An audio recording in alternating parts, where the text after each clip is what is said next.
Hello, magandang gabi sa inyong lahat. Ako po si Jun and welcome po sa panibagong episode ng ating vlog.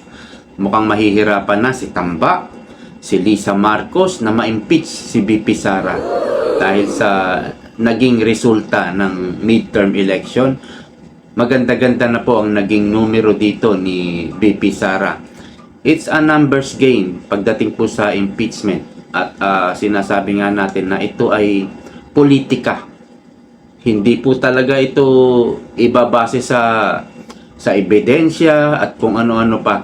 Talagang politika po itong labanan na to. So, bibilangin lang natin, ano? Unang-una, meron tayong Robin Padilla, Bongo, Bato, at Marcoleta. 4 na PDP po. 4 na PDP po. 3 PDP ang pumasok. No?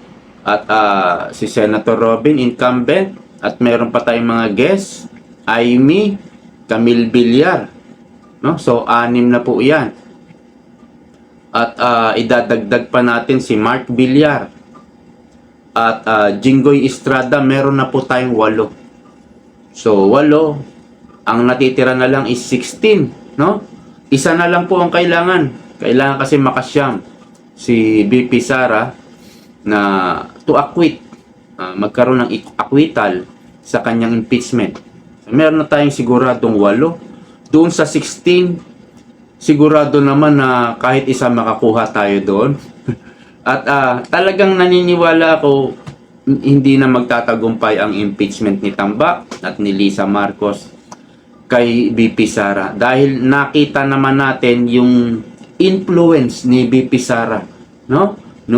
Nung kinampanya niya si Amy Marcos at si Camille Villar, nanalo. Gayon nga lang, hinihinala natin ng iba na baka parang medyo nagkaroon ng hocus-pocus at hindi nanalo yung ibang PDP candidate o guest candidate ng PDP.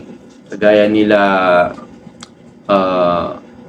Philip Salvador and Bondoc, napakalaking tsansa sana nila kung nangyari yung dagdag bawas, kung may ganyang nangyari, baka nanalo sila Kaya lang hindi na nga natin alam kung mayroon nga talagang dagdag bawas na nangyari.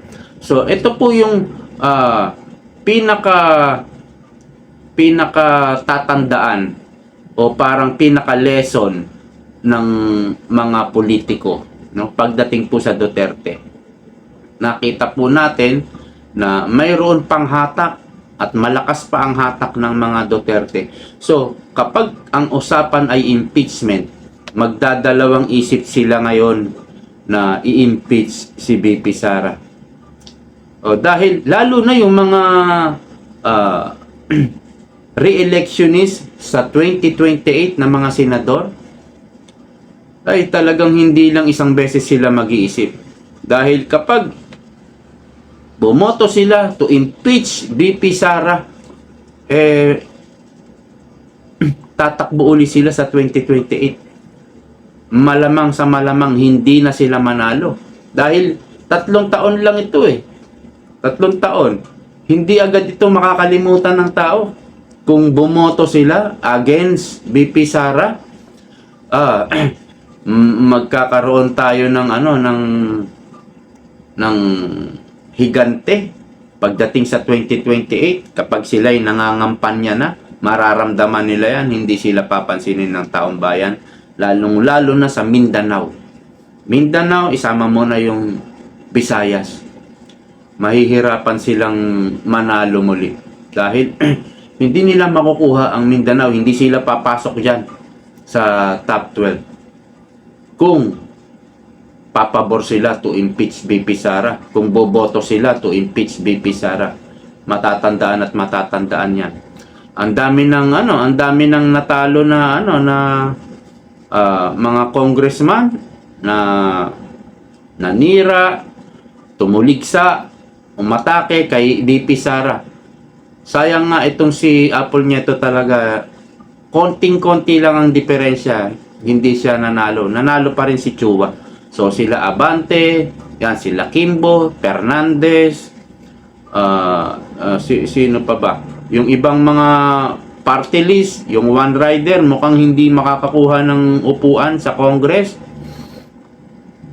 So nakita nila, dahil inatake nila si VP Sara, yan ang naging consequence. Natalo sila. No? So, hindi basta-bastang bumangga sa Duterte, talagang magigiba ka. Tignan nyo yung Kiko Bam. Never silang umatake, tumahimik sila sa mga Duterte. Nagkaroon sila ng lesson learned tungkol sa pag-aatake. Mas maganda talaga tumahimik ka, kagaya ni Lito Lapid, nanalo. Di ba? Hindi mo rin hindi mo rin mapag-aralan yung pag-iisip ng taong bayan. So, parang kasi very very risky kasi ang umatake. So, kung nag-process na ang impeachment at sa mga naririnig natin, kasi may mga argumentong mangyayari dyan, maririnig natin yung mga question ng senador sa impeachment, at kung medyo anong tawag nito, medyo bias yung tanong mo, medyo kontra ka kay VP Sara, makikita po natin yan dahil televised po yan. Doon lang sa pagtatanong makikita natin na bias, kumikiling itong senador na to sa administrasyon, at makikita rin natin na kumikiling itong senador na to kay VP Sara. So, makikita po natin yan. At mag-ingat talaga itong mga senador na ito, lalo na yung mga re-electionist sa 2028. I'm sure magkakaroon ng takot, no? Kasi kapag ikinampanya ka ni VP Sara na wag niyong iboto si ganito, wag niyong iboto, delikado ang buhay mo. Delikado ang political career mo. So, ganyan po. Ganyan po yung trend ngayon. At dahil nga nabuhay o nakabawi itong Dilawan, maiiwan ngayon ng mga Marcos. Anyway, si PBBM, presidente na siya. Wala na tayong magagawa dyan. Kung impeachment naman ang pag-uusapan, wala tayong makitang hindi natin makita yan na may impeach si PBBM. Unless mag-iba ng speaker, mag-iba talaga, magbago talaga yung House of Representatives. Ganun pa man, pagdating sa Senado, marami ka pa rin kakampi ang presidente. So kung siya ay i-impeach, kailangan niya lang ng siyam na boto, siyam na senador, hindi na siya mai-impeach. Mahirap pa rin ma-impeach si PBBM. Siguro sa Kamara, madali lang ma-impeach, or hindi mahirap, o 50-50 lang. Pero sa Senado, mahirap pa rin. So, ang titignan natin dito ngayon, kahit mga politiko, yung mga nag-aambisyon, 2028 na. Yan na po yung pinag-aaralan, pinagmimitingan ng mga partido. Anong plano natin sa 2028, para sa 2028? Anong mga hakbang natin, anong mga kampanya natin? Meron ding siyempre mga bad campaign, yung mga bad propaganda o black propaganda. May mga ganyan din campaign. Meron din sa social media. Magpe-prepare na, no? Dahil nakaahon ang Dilawan, Leni Robredo, Bam Aquino. Pwede silang mag-tandem, no? Si Kiko, dahil number 5, siguro yung ipaprioritize nila si Bam Aquino. Pwede na silang magplano kung tatakbo si Leni Robredo sa 2028. At alam natin, may interest pa yan. Gusto niya pang mag-try, no? Alam natin yan.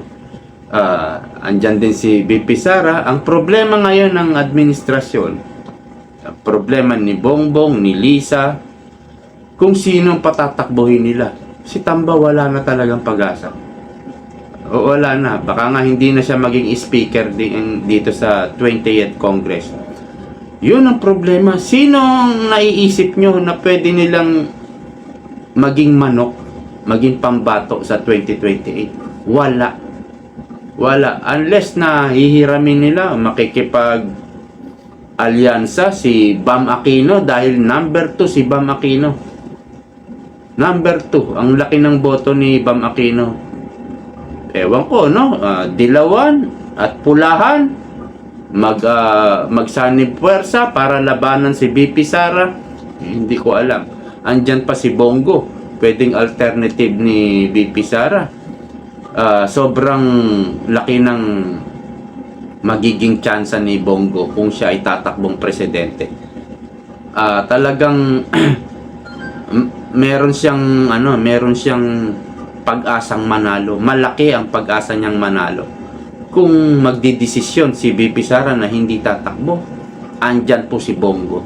Napaka gandang kumbaga magandang laban.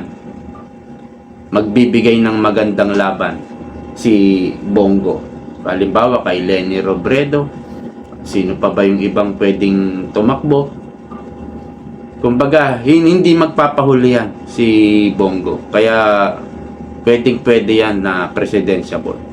So, hanggang dito na lang po. Medyo maikli lang tong video natin dahil gabi na para may upload agad natin. Okay, bye-bye po. Maraming salamat. See you po next time. Bye-bye.